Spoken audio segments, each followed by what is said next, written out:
evening, everyone.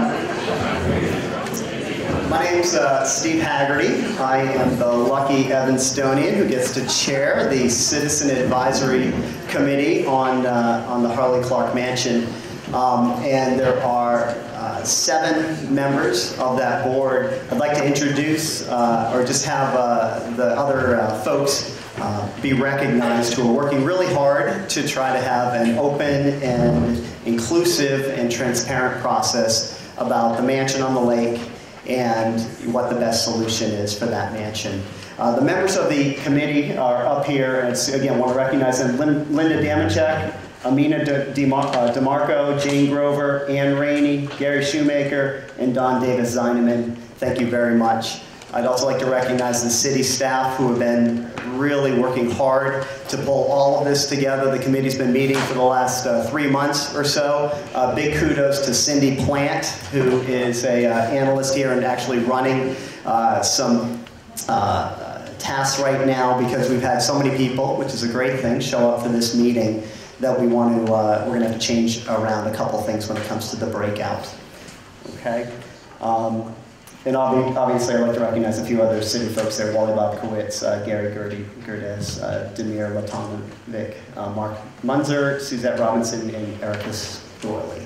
So thank you very much for caring about Evanston, for caring about the Harley Clarke Mansion. This issue obviously has been around for quite some time now, several years. There's a lot of different opinions about the mansion and what should be done with the mansion. And it's a testament to all of you in this room that you're taking time out of your schedule to come here and make a difference in the process and have your voice heard.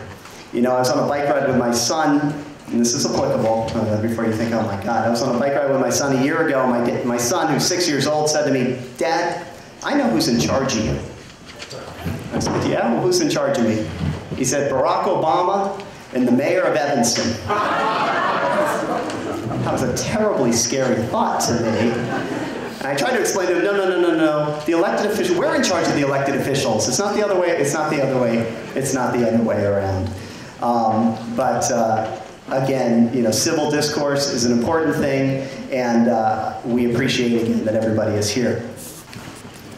All right, this first thing was up there, and you know, I actually got a little, I went to the History Center today and got a little prize for somebody. Wally, you can't answer this question, but there is a very famous oath, and I think that the people that are in this room actually prescribe to this oath, whether you realize it or not, and that oath is, "We will ever strive for the ideals and sacred things of the city, both alone and with many. We will unceasingly seek to quicken the sense of public duty. We will revere and obey the city's laws. We will transmit this city not only, not less, but greater, better, and more beautiful than it was transmitted to us." Anyone know where that oath comes from?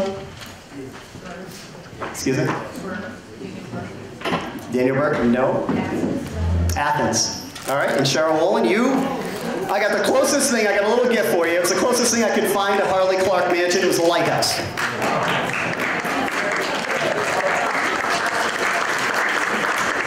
All right, well good. That is actually, that is prescribed in Wally's office. It's in my office. It's actually on the hallway of the Maxwell School of Citizenship and Public Affairs.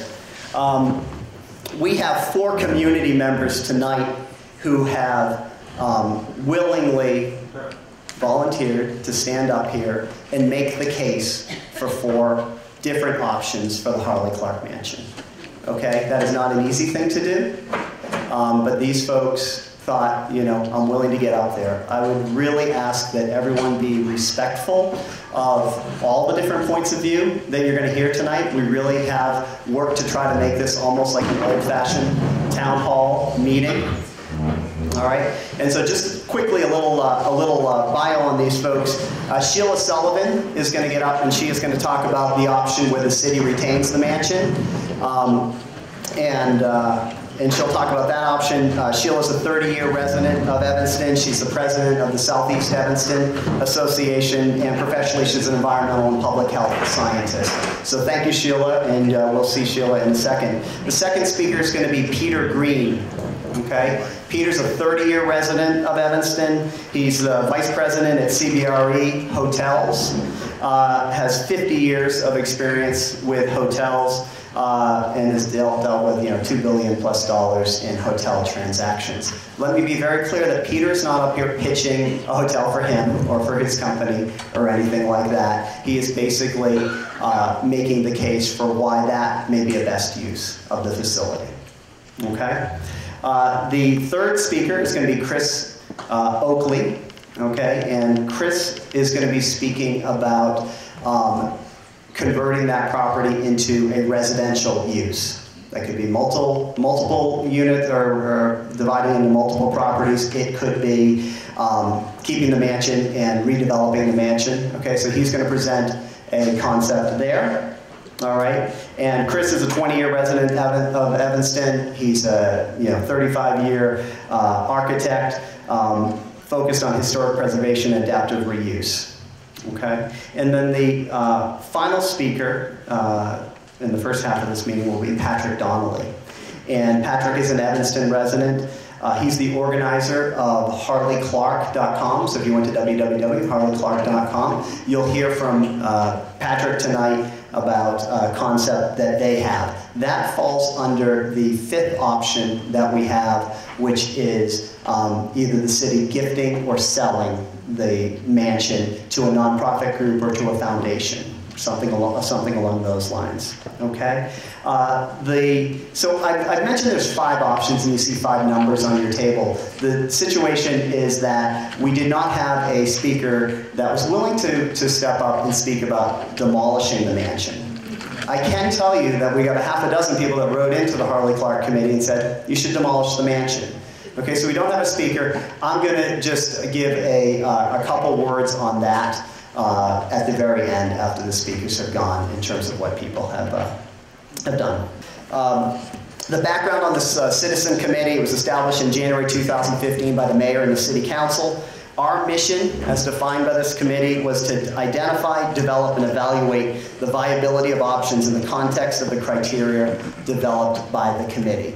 Okay? Later on, if you want to see exactly what that criteria was, we spent a meeting and a half developing that criteria. It's on the far wall here, the west wall.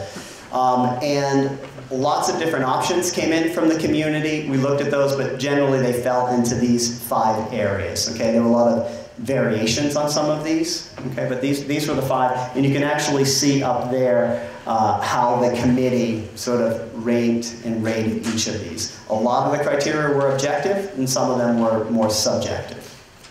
Okay. At the very first meeting, the Harley Clarke Citizen Advisory Committee agreed unanimously that we are considering no option in which the beach, Lighthouse Beach, is sold or access to the beach is sold. Okay, so that is completely off the table. Same with Noah's Playground. That's actually another piece of property, but I've even heard that. That is not being touched by what we're talking about tonight. We have worked hard to develop a transparent and an inclusive and public process that has been the cornerstone of what we're doing. It's really, really important that everyone have a say in this. It doesn't mean that we're all going to get, the option that we want. Ultimately, the city council is going to have to make, an informed decision, and they'll be putting, weighing in that decision values that they think are most important to them as it comes to this property in this city. Okay. And the last thing, a decision has not been made. Okay. I really want to stress that because I've had a couple of people say, "Well, the decision's already made." I sure wouldn't be taking the last 3 months to work on this committee if I thought a decision was made. I think, the fact that all of you are here hopefully indicates that you too think that this is still an open and ongoing process. Okay, so decision has not been made. The five options, okay, I just want to be very clear that everybody understands what folks are going to be coming up to. Option 1, okay, this is going to be Sheila Sullivan, who's going to talk about the city retaining and renovating the building for public use. Option 2 is the city demolish the building and redevelop the site as a parkland. Again, we do not have a formal presenter for that. I'll just make a couple remarks once the speakers are done. Option 3, city sells the building and the land and allows it to be renovated for commercial use. such as a hotel and/or event space, restaurant, so forth. Option 4, okay, and that's going to be Mark Green, who's going to present on that. Option 4, city sells the building and land and allows it to be renovated under residential zoning, including senior housing. That's going to be Chris Oakley, who's going to present an idea tonight on that. And option 5 is the city sell or gift the building and the land to an organization that would renovate and preserve it for public, cultural, and/or educational use. And that's going to be Patrick Donnelly, who's going to speak about that. Okay. This evening's agenda, and I'll tell you right now what's up on the screen. We're going to alter this a little because, again, there's been such a good turnout to this meeting that the original way we were thinking is not going to work. So each presenter is going to get up to 10 minutes, okay, up here at the podium to make a presentation and make their case to you, okay? I'll make a few remarks about the demolition option, which I mentioned.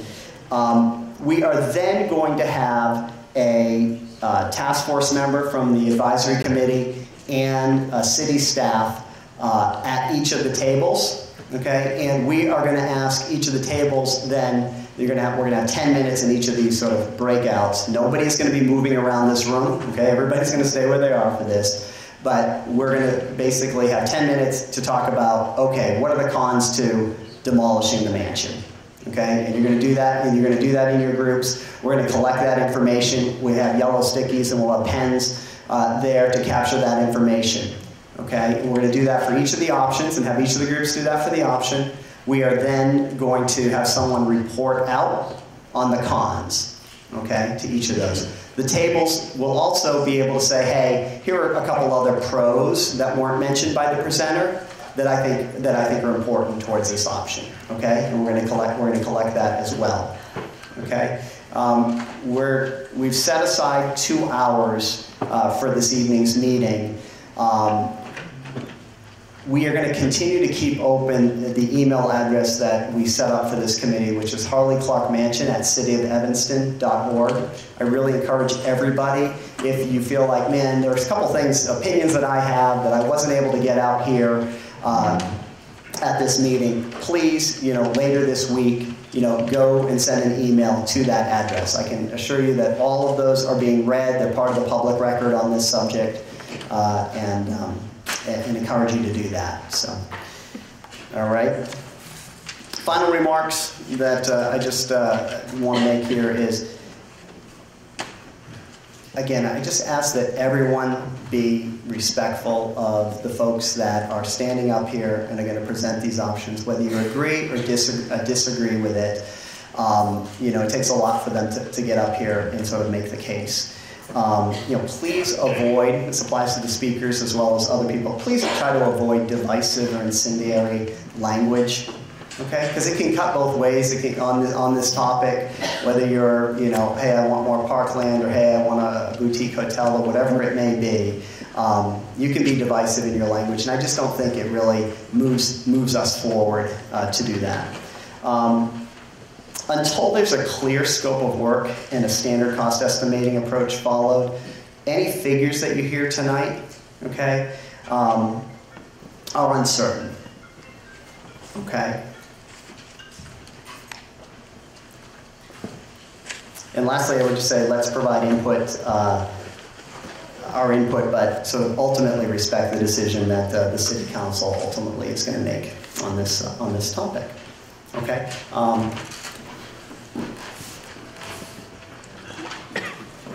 I promise. This is really the second to final. How will your remarks be used? I want people to understand this. It will be referenced, okay, in the committee's final report. Okay, we're submitting a final report to the City of Council on June 8th. Okay, and it will inform Council with any ideas, with data points, areas of particular concern that people have. Okay. All right. With that, I would like to introduce Sheila Sullivan, who's going to come up and talk about the first option. So. Let's give it up for Sheila. She's getting up here. Come on.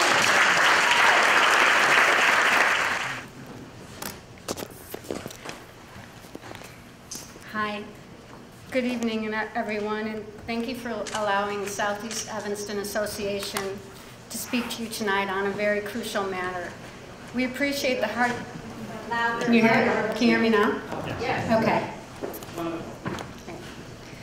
We appreciate the hard work of the Harley Clarke Citizens Committee and the City of Evanston in trying to arrive at the best possible use of the Harley Clarke property. It's a place we all cherish. For over 50 years, C's mission, Southeast Evanston Association, has been to serve as a watchdog and an advocate for the residents of Southeast Evanston. Our role in the community has been to create coalitions, engage elected officials, and work for constructive change and prudent preservation. When you have, we believe that, actually, on this issue, our sentiments are very similar to like-minded organizations like the Central Street Neighbors Association and the Evanston Parks and Lakefront Alliance. We believe that option 1, to renovate the building for some to-be-determined use by the city, will provide the broadest public use and enjoyment of the estate, and it'll benefit the many from all Evanston walks of life instead of just the few. When you have a precious commodity like Harley Clarke that everyone in the city can use and enjoy, wouldn't you as a city want to make that happen? So what I'm going to talk about is the what, why, and how of option 1. I'd like to start by clarifying C's understanding of what option 1 is. Under this option, the city renovates the building and maintains ownership of the building and the property. The building and the grounds are kept in the public's hands, and it always remains accessible to us. If that is not the intention of the city, then this is no longer option 1. It becomes option 3, 4, or 5.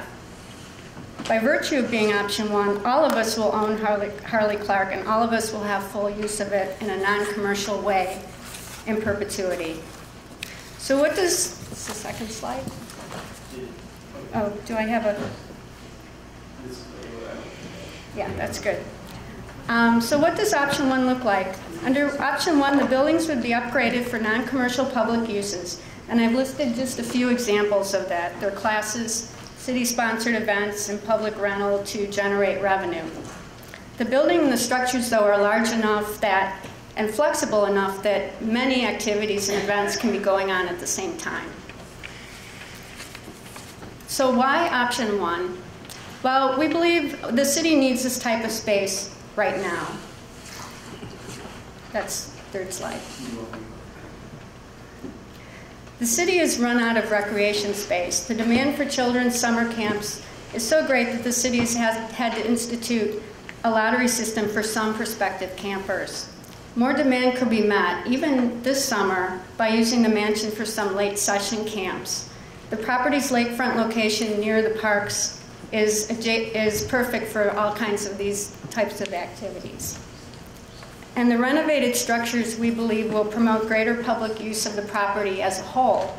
The indoor space is large and flexible. The mansion has 3 stories, 16 rooms, a full basement, a total area of over 18,000 square feet. And that includes a 14,000 plus square foot conservatory that's ideal for special uses and special classes. And there is also a coach house too, if the rest of 3,000 square feet.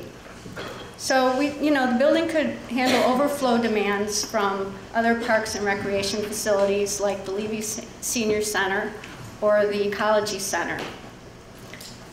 Another reason for option 1, the buildings and grounds are worth restoring.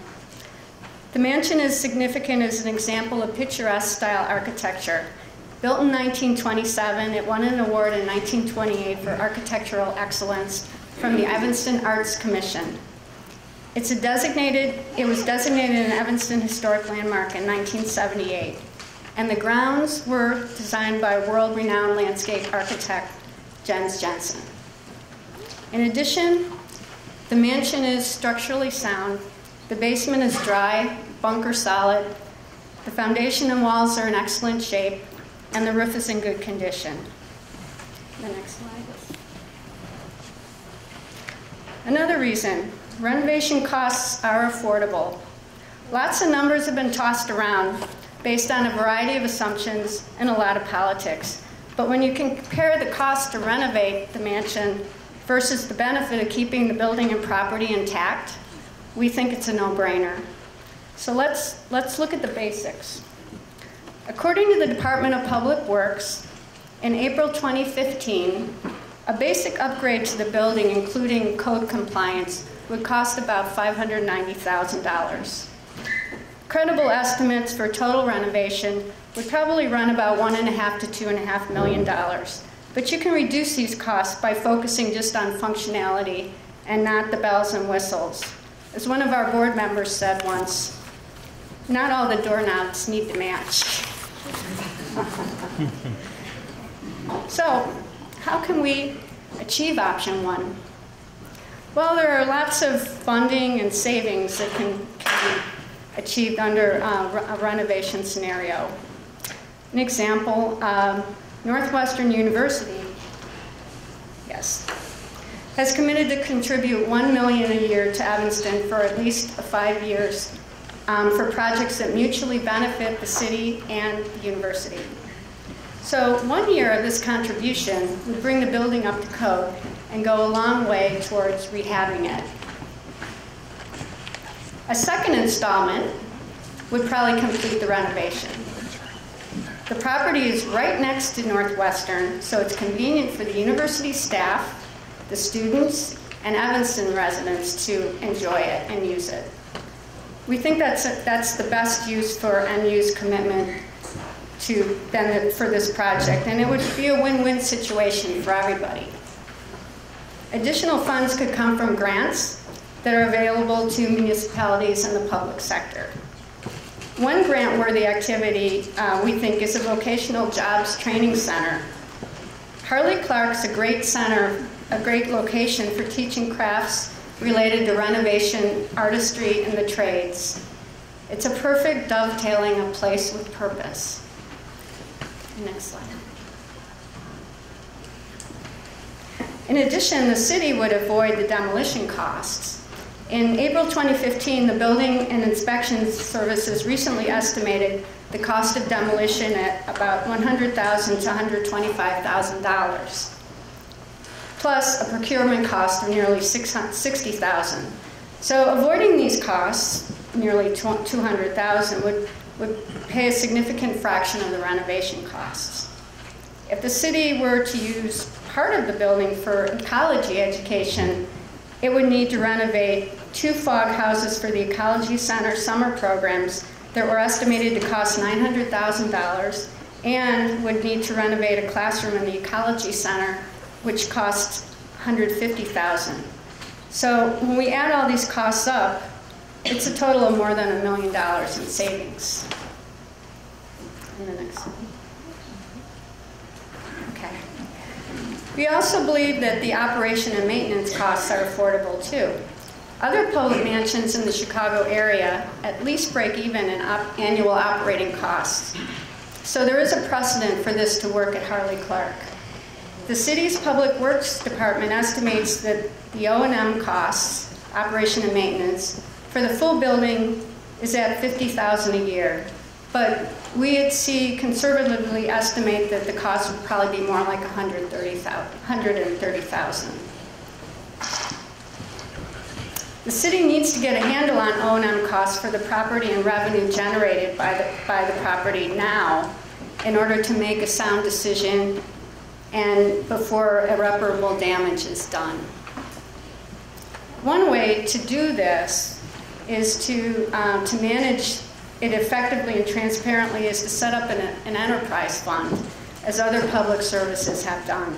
And that would provide transparency and accountability to us as taxpayers so that we would be able to see the true cost of operating the mansion.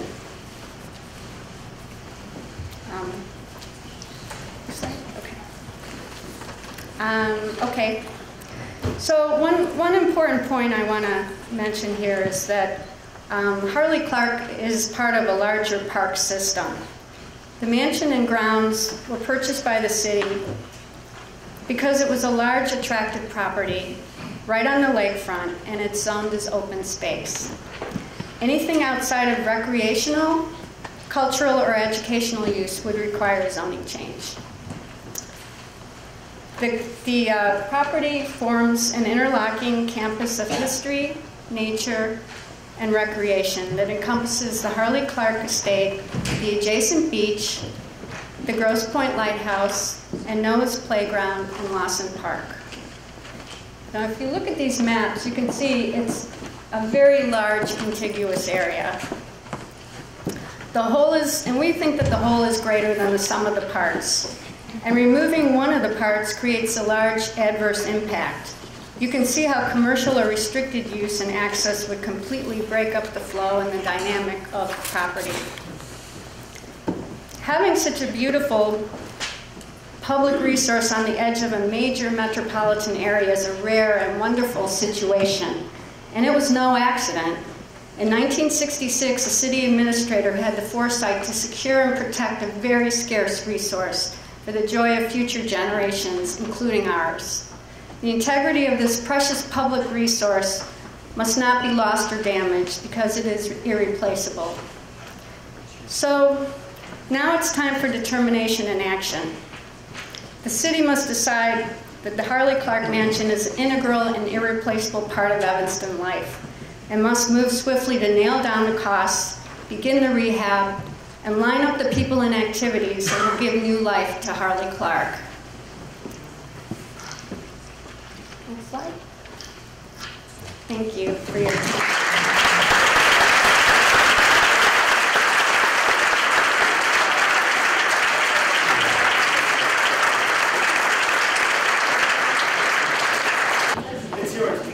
Thank you very much. Thank you for the opportunity to make a presentation on commercial uses for Harley Clarke. We only have 10 minutes, so there's not a lot of time to go into a lot of detail, but I would like to just point out a few what would be viable options for this lovely building. There are different commercial venues that could be used for this. Hospitality venue, we think, works because of the location. It's a destination, it's a beautiful building, and it fits into the uses of a hospitality venue. Retail, we think it's only an inferior location because it's not in an area of other retail, which tends to form in clusters. The other issue with retail is that it probably leases off of retail operations that most likely not support a return on the investment to do the renovation. Offices, that would have very limited public access, probably none at all. So that doesn't meet one of the objectives and goals.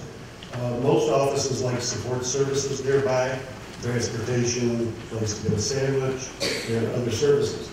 Also, the multiple buildings create fragmentation so that it's hard to have common offices. And a lot of us saw that, unfortunately, a long time ago. We had trailers for classrooms at Willard School. Same type of thing, it just isn't good. So it becomes the hospitality venues that are available, and these are all just ranges. On a bed and breakfast, it could probably be 15 to 18 rooms, perhaps a few more if you really utilize the coach house. If you were to do an annex like was proposed once before, you could probably get up to about 50 rooms. The food and beverage events, you could arrange something to accommodate up to maybe a maximum of 100 people. And in a restaurant, something maybe 75 to 120, 150 people. And this could all be any of the combinations of above, maybe above, smaller groups or larger groups. So the hospitality creates the benefits. And we can restore the mansion, which is really the whole reason we're all here. It can serve a commercially continuing need. We've all seen the expansion of restaurants in Evanston, and they're all successful. Last year I sold the Orrington Hotel. I can tell you that it is successful along with the other hotels in Evanston, so there is a commercial need. It creates jobs, which is important to any community. It generates taxes, which again is important to the community. It still will maintain public access, not only because of the committee's charter and what they said they're going to do, but logically, you would still have full access to the beach. It wouldn't need the beach.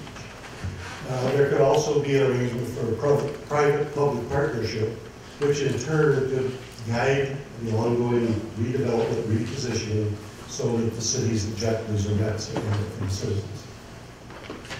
Next. In restoring the Harley Clarke mansion, one of the nicer things is that a hospitality use will create a restoration of the interior. That would become part of the ambience of what is building in itself. I'm sure you've all been in it. It's beautiful. It has great woodwork in the building, beautiful moldings, fireplaces. And for a hospitality venue, this would all be enhanced and refurbished and would be utilized. That, I think, has better uses than some of the others that would want to try to save money because they were on a limited budget and wouldn't do as much renovation to the interiors. We also have a hospitality renovation when it's renovated. There are ongoing expenses, and those ongoing expenses would be covered because we have something that's generating a profit.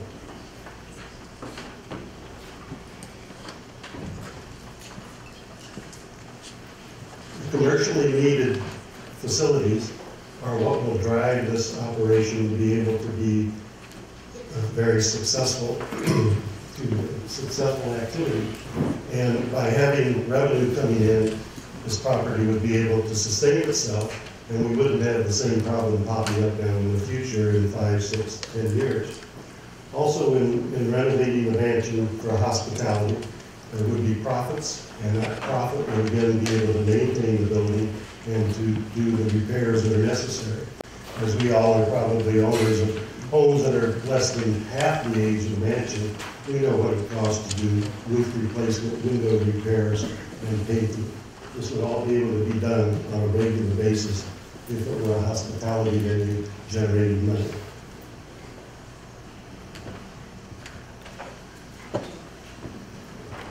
Obviously, construction jobs are going to be created. It would be limited if it was a bed and breakfast compared to the number of employees that would be used in the construction of a renovation of an annex. We would also be generating full-time jobs.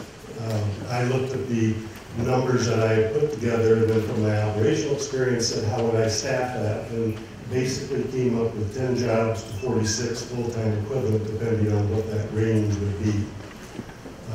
All cities like jobs. And these would be jobs for Evanstonians.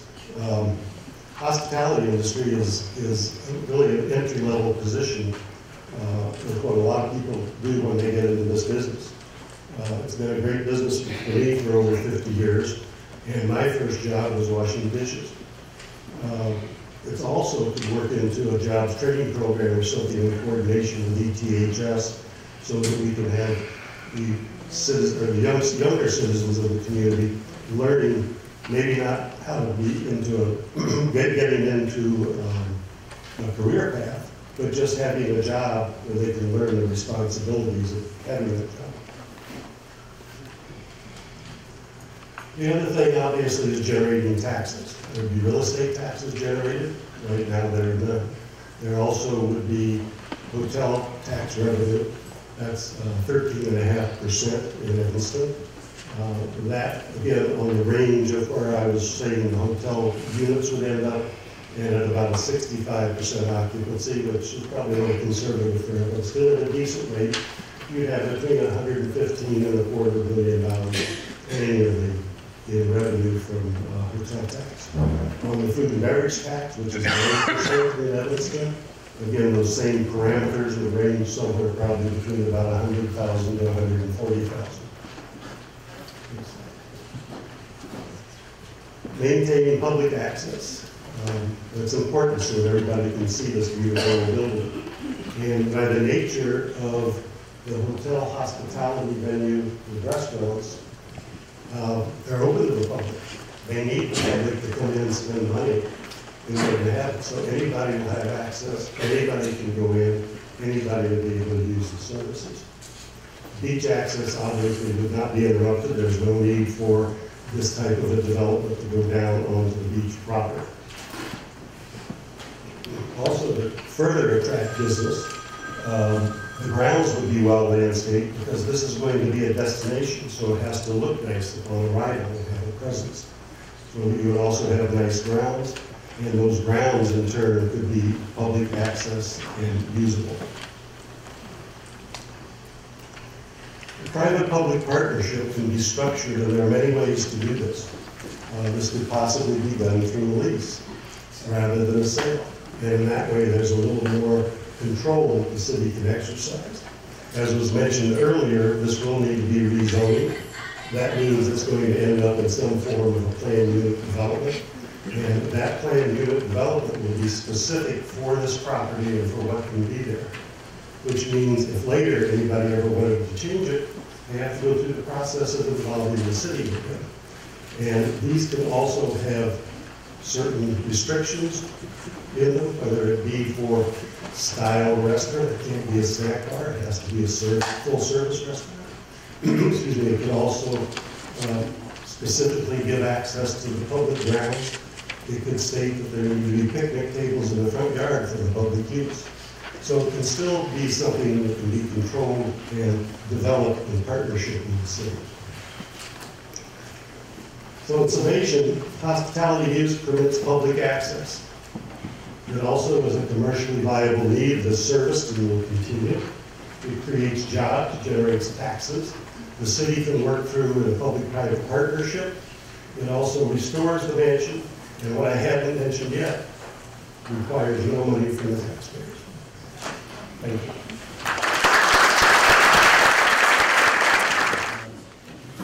Chris Oakley is going to get up and speak about option, the next option, which we have as option number 4. I had us on the slide, which is the city sell the building and the land and allow it to be renovated under residential zoning, including senior housing. You did a great job, Peter. Okay. What I want to be clear about on this option is this is one presentation that's going to be made right now, and it's for something very specific, which is senior housing. The option that the committee was considering is broad. It's a residential use of that. It could be selling this to some single homeowner who puts a ton of money in and renovates the mansion. It could be sold to a developer who potentially takes the mansion down and redevelops the property. Okay, there's a lot of different variations on this. Okay, but the one we're going to hear tonight is you'll hear it right now. Welcome, Chris.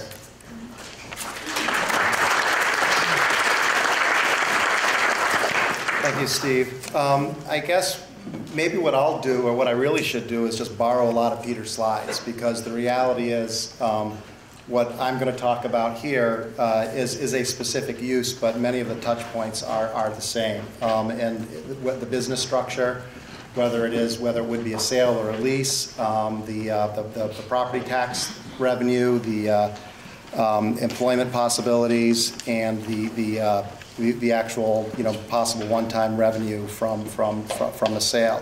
So just very briefly, my name is Chris Oakley. I am the Director of Design at a real estate development company called Quebec City Properties. I am an Evanston resident.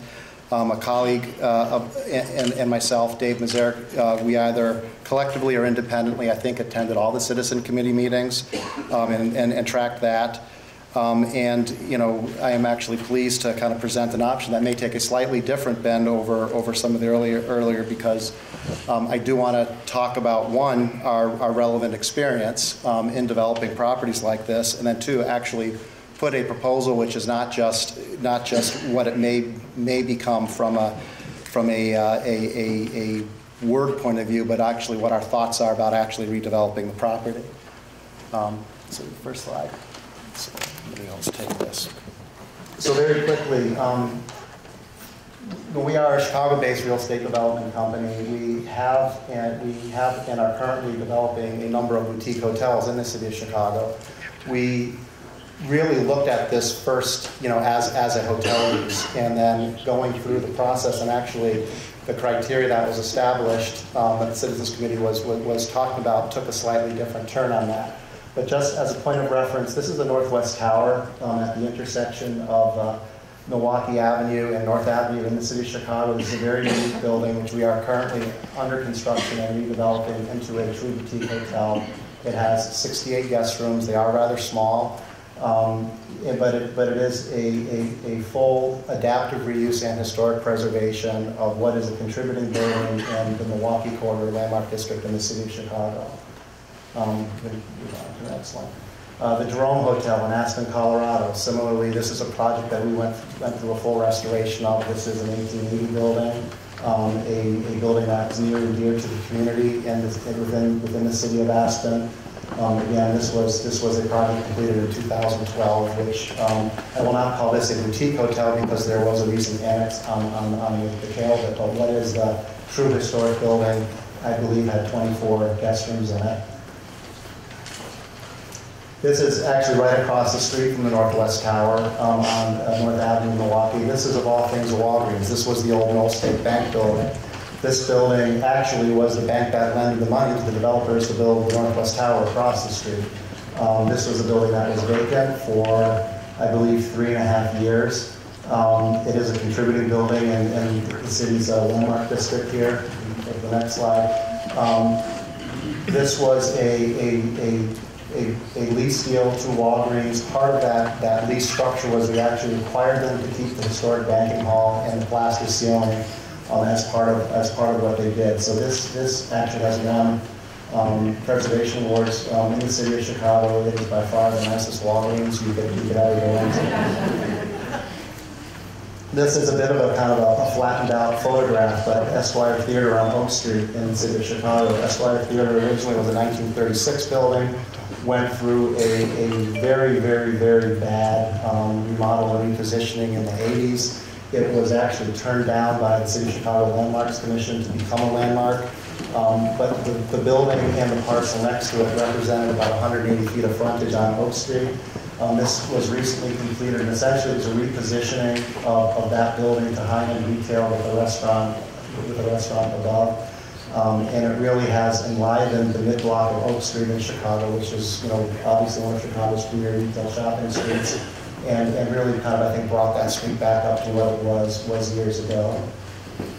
The next one. Kind of a very yellow-looking image. Free Arts Club in the city of Chicago. This is also a building that currently is under construction. This was actually kind of a good segue into a conversation about senior housing. Free Arts Club is about 48,000 square feet above grade, and there is a basement. Very, very difficult building to plan for any use. Actually, a very difficult neighborhood to work in. We did look at this for senior housing. Originally, this was essentially an artist residence, some small studios with ground floor common spaces, which were dining, living, and then an interior courtyard. We did look at this for a senior housing component because the ground floor public spaces were exactly what would be needed, for that type of use, and then the 3 floors above would become the residences. I think one slide I did not include is we also have an ongoing project now, which is just starting construction in the Fulton Randolph Historic District. It was a historic district in the city of Chicago that I think it was just last Wednesday. It was voted by the Landmarks Commission to become a historic district. And we have a block there that includes 2 buildings, where portions of that will be fully restored into a retail and entertainment venue.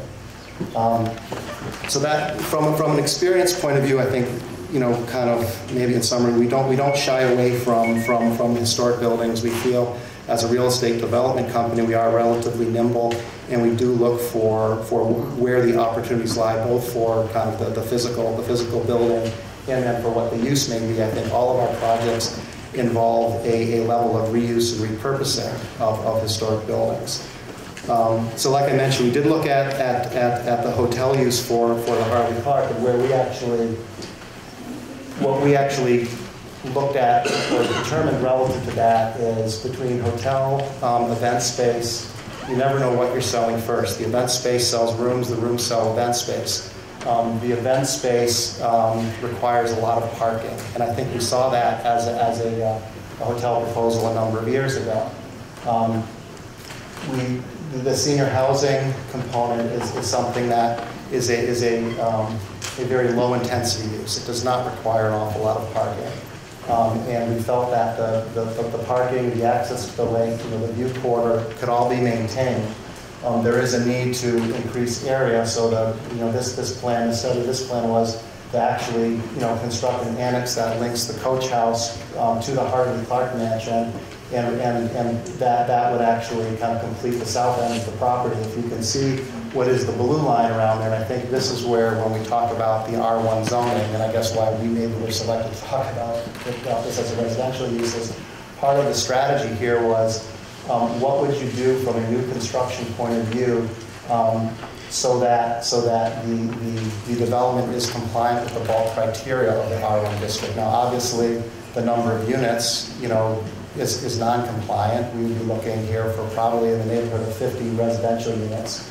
But from a building height, from a setback from property line, from a building lot coverage point of view, the driver was to respect the R1 and work with that. So what you see here in kind of the blue outline is essentially, I believe, 1.4 acres, which makes this property compliant from a building lot coverage point of view.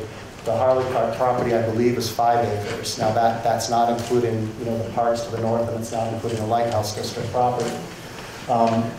We did, honestly think a little bit about this relative to the arrival at the beach and the fact that the back lawn is used. And part of our thought here was that linking the beach pavilion and the parking with a path through to the lighthouse, down to Milburn Park. The ultimate dream would be somehow to get through the private residential area here, possibly around the water treatment plant, and maybe kind of like make an impassioned plea to Northwestern to continue the bike path and the walking path that currently terminates where the original observatory is, and actually link the lakefront. You can go on to the next slide. So here, this is just kind of looking through what could happen, arriving at the Harley Clarke, and obviously there is the stair hall on the ground floor. The ground floor, from a senior residence point of view, would be the public spaces. It would be the dining and living areas, and then there would be a lawn beyond that. But essentially, thinking of what would be, you can call it the property line, kind of coincident with where the current bluff is, introducing a walking bike path, and this section kind of got cut off a little bit when it was stand. That would be at a slightly lower elevation. That would link the arrival where the beach pavilion is now, in the fire pit, past the fire pit, and then around to the lighthouse and through the lighthouse down onto Milburn Park, so that there still is a lakefront path. There isn't a suggestion here that something happening in the Harley Clarke owns the vista to the lake. That the Harley Clarke is positioned such that the public can actually circulate past it. And maybe go back to the previous just very quickly. So, happening through here with some seating, some decks, some lawn that overlooks the dunes and overlooks the beach. You can go on to the next one. So generally the thought is the Harley, the front of the Harley Clarke, that the addition on the south side would engage it. It would be a 2.5-story expression. I think one of our drivers would be that the ridge would be lower than the Harley Clarke. And it would actually complete an arrival port for the Harley Clarke.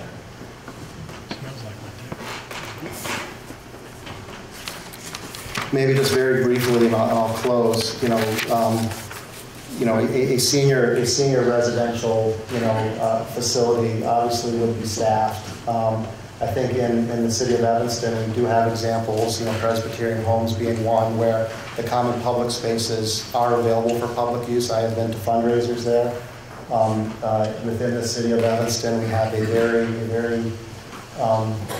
well-known senior care group that actually has a very nice idea, which is a cafe component. The cafe component is open to the general public, allows them to use the public spaces, primarily focused at seniors who do not live in their own facilities, but it's a way to engage the public in what the offerings of the building can be.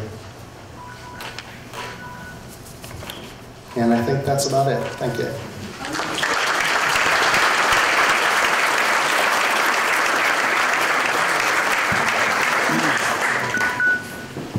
don't think I've ever had a presenter hit it right on the mark like that. All right, great job, Chris, and thank you. The, I don't know if I can turn my phone off. The last presenter that we'll have before I talk about the pros of demolishing the mansion, since nobody wanted to stand up here and talk about that. Before that, though, is going to be Patrick Donnelly, and he is going to be talking about the option which we referred to earlier as option 5, which is the city sell or gift the building and land to an organization or foundation that would renovate and preserve it for public, cultural, and or educational use. So let's give it up for Patrick.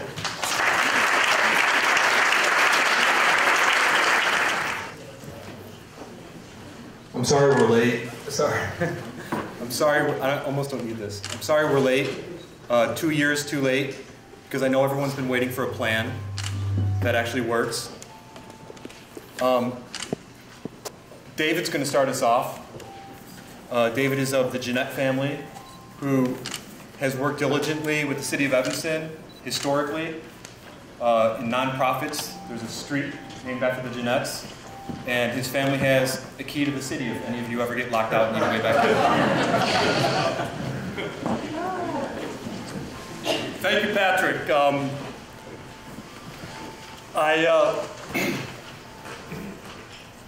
First, I want to thank all of you guys for being out here.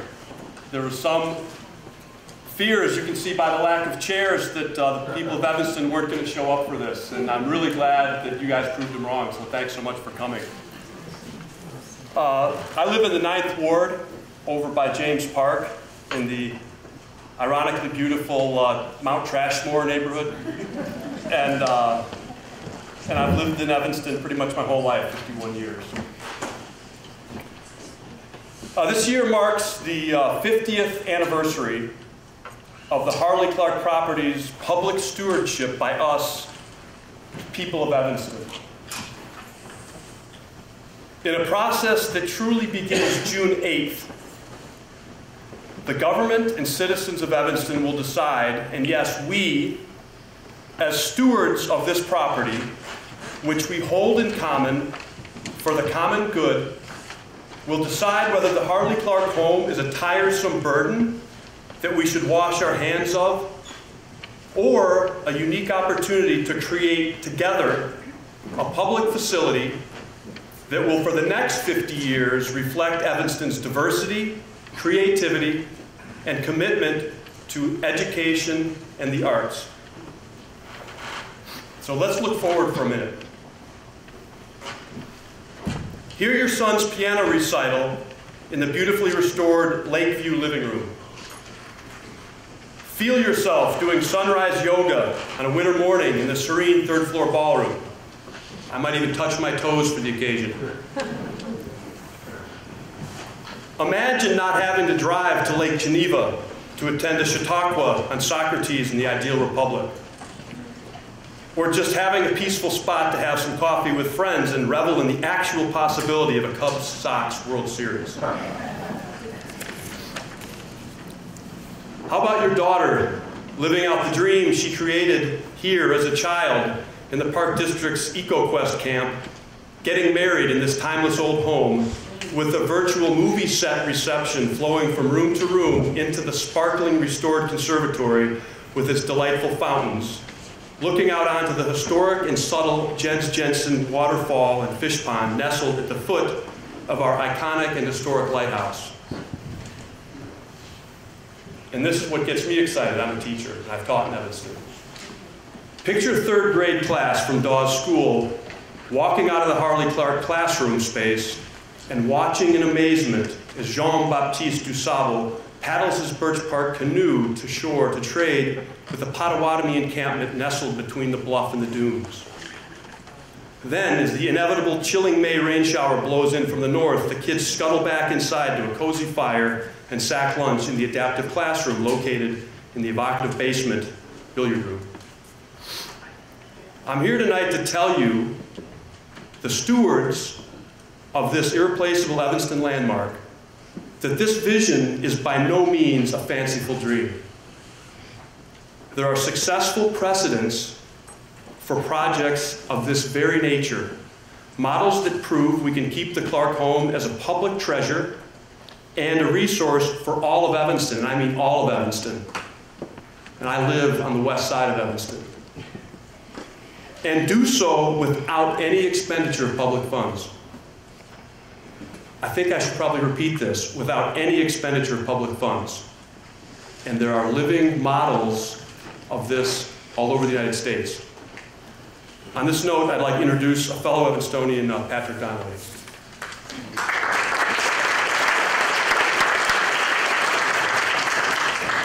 Can we pull up the slide that says Highfield Hall?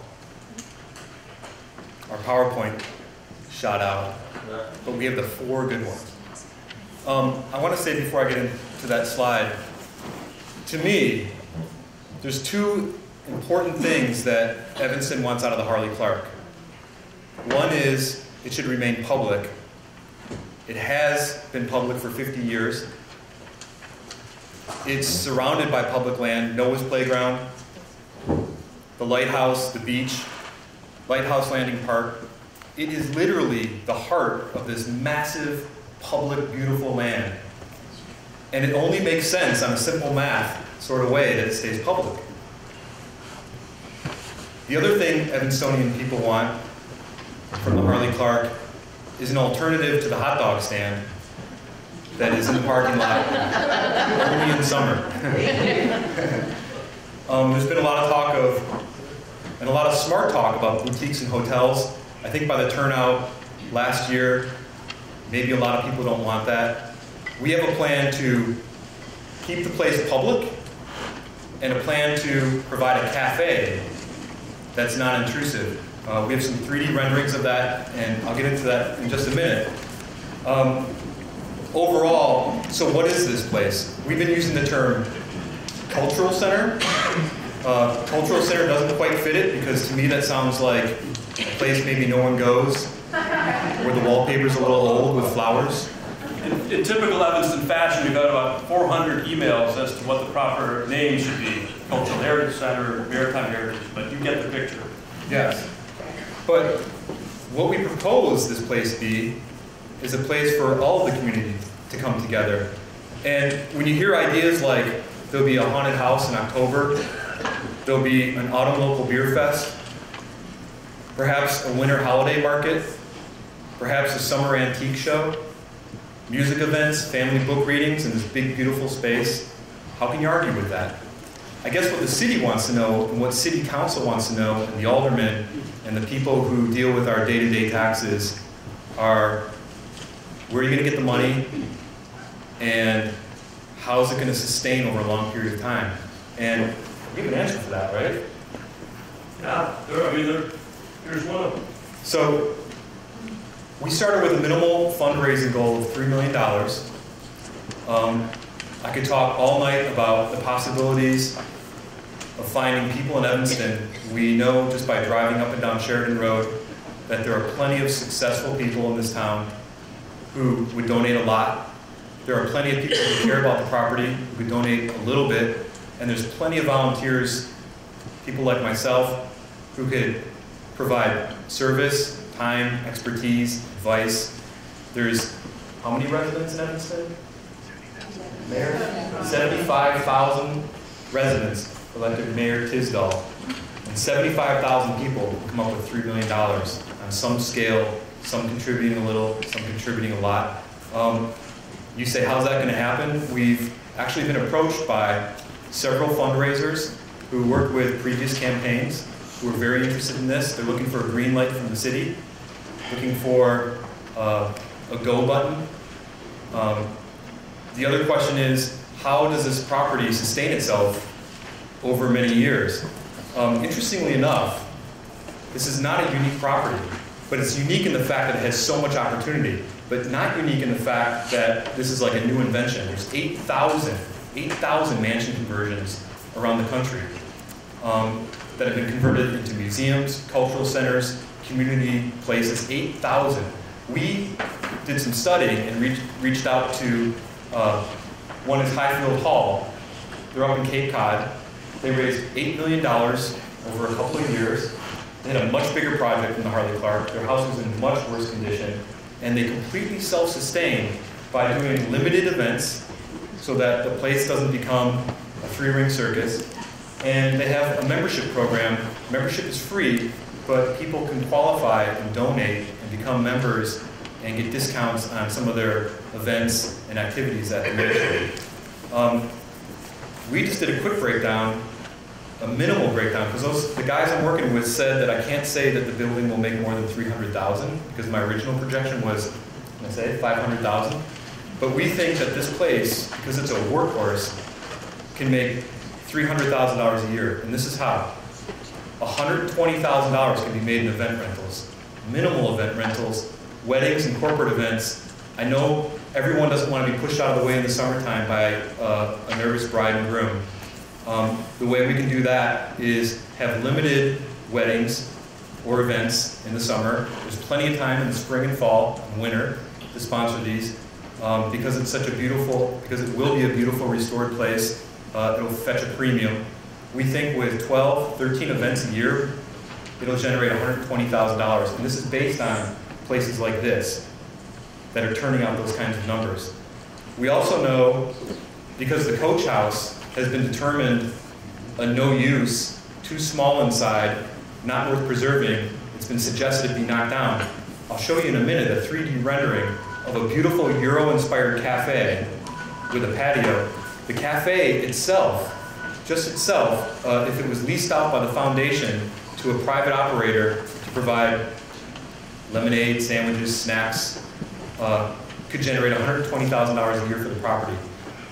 It could also, we figured out a way to put 3 small offices in there that would generate $30,000 a year, $800 a month, $1,200 a month, times 3 over a year is $30,000. We figured out that some of these seasonal sponsored events would generate altogether about $30,000.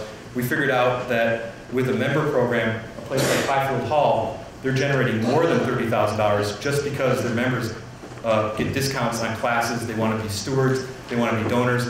Altogether, if you do that math, I'm already over $300,000. This is even before, and with this revenue, we would have a staff, an executive director, we would have dedicated fundraisers even before this $300,000 amount.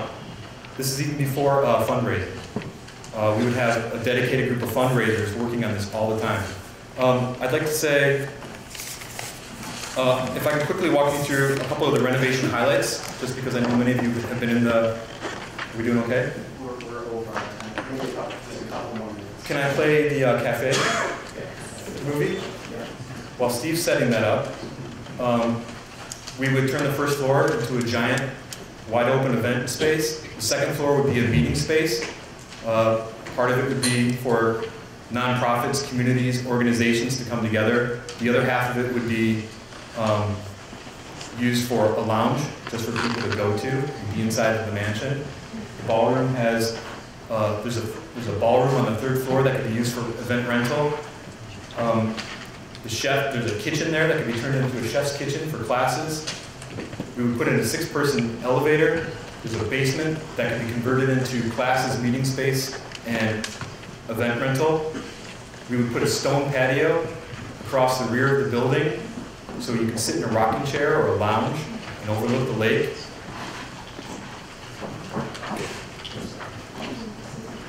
I love the fact that our PowerPoint's not working. We did discover that there was a Jens Jensen historical garden while we were doing all of this.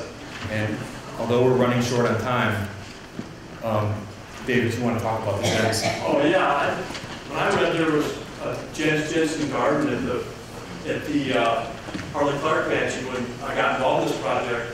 I couldn't even picture a garden there. I grew up in South Evanston. But since then, I've started researching this Jens Jensen character, and my gosh. I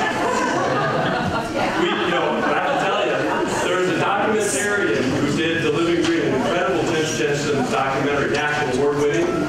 She's chomping at the bit to talk, and yeah, it's fantastic. And Jens Jensen was a progressive social reformer whose mission was to bring parkland to the urban masses. He was about native, using native plants. He was about using, actually, here's my Jens Jensen piece. He was like a Zen master without knowing it. He said, one has to know one's regional ecology and culture. I think, no, by being in places where one is exposed to knowledge of one's regional ecology and cultural heritage, one experiences a clarifying of the mind. And that's pretty accurate.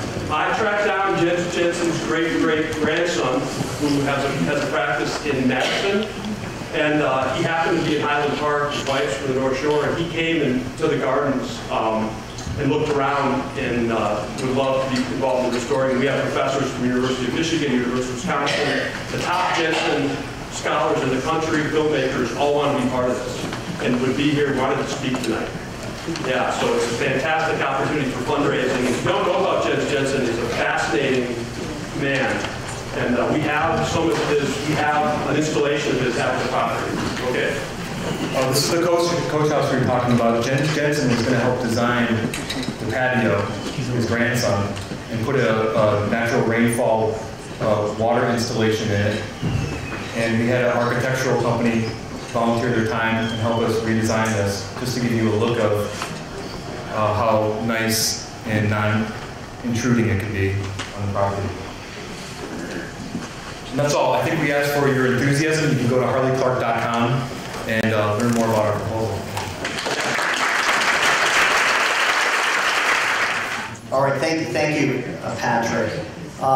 As I mentioned earlier, there's one additional option which we didn't have a presenter for, and that was option number 2, which is for the city to demolish the building and redevelop the site as parkland.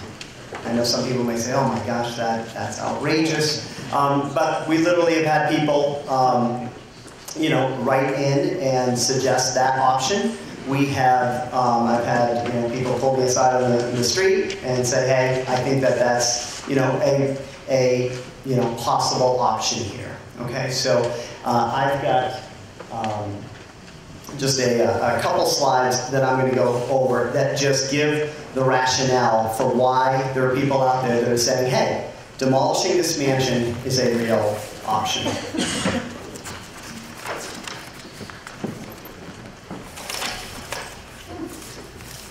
All right, so for people that are proposing to demolish the mansion, the basic argument goes like this.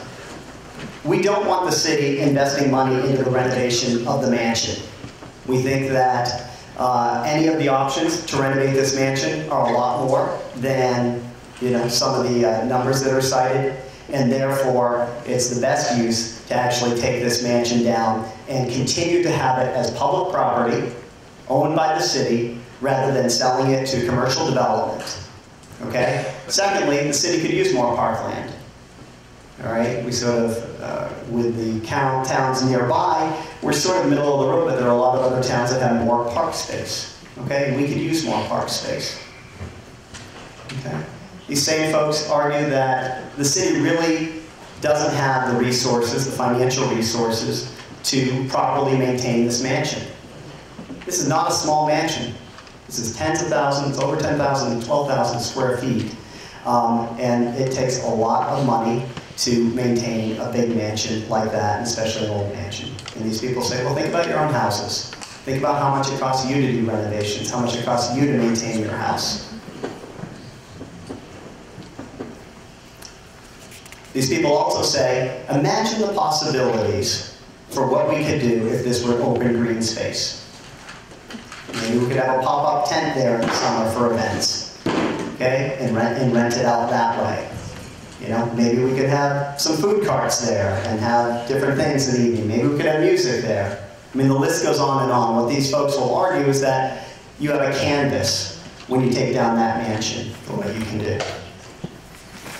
These folks also argue that it's not a landmark building. This is not on the local historic register. It's not on the National Historic Register. A lot of people walk by and say, well, this is a beautiful building.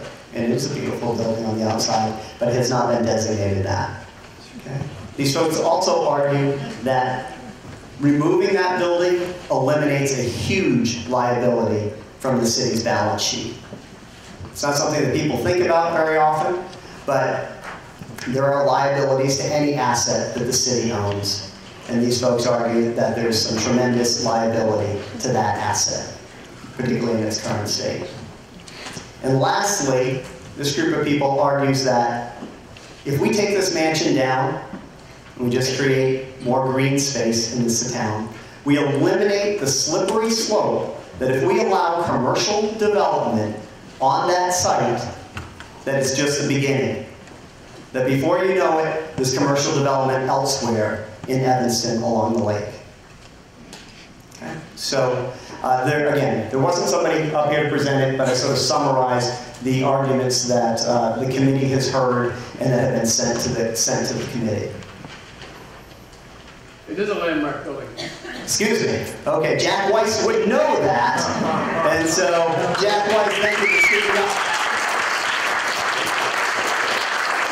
Thank you. All right, so those people that make that argument, remember, some of those people that make that argument, wrong on that point. All right? It is a landmark building. But you sort of get the gist of the argument that those folks are making. Okay, so what we'd like to do now, okay, that you've heard from all 5 or 4 of these presenters, and then you just heard the pitch on demolishing the mansion, is because there are so many folks in this room, we are going to basically take 10 minutes and ask you guys to work at the tables that you're at. And for those that are out in the hallway and stuff, we might be able to put a table here. And we've got ones with the conference room right down the hall. They can probably accommodate 25 people. Terrific. So people who are standing up, you can just... Perfect. So the folks that are standing up, we're going to ask you guys, but don't go yet. We're going to ask you to go to the conference room. What we're going to do is there will be a facilitator at each of these tables. There are yellow stickies at each of these tables. We would like you guys to write down what are the cons to the different options that are presented. Okay, so for the first 10 minutes, and we'll go around and tell you when the topic is changing, okay, we're going to ask you to jot down those cons. At the very end, we're going to have somebody come up and just rattle off the primary cons to that option. Okay, and then, exactly, Barbara, and then what we'll do, once that 10 minutes is up, I'll make an announcement, and then we're going to move on to the next one. So right now, we're going to go in order, okay, of these. So the ones that we are talking about right now is option number 1, okay, and we would like each of the tables, and again, if city staff can go to each of these tables. Cindy, if you could assign somebody to each of these tables. And let's also have task force members go to the other tables because we have a lot of coverage here that we need to do. We're talking right now for the next 10 minutes on what the cons are to the city retaining and renovating this building for public use.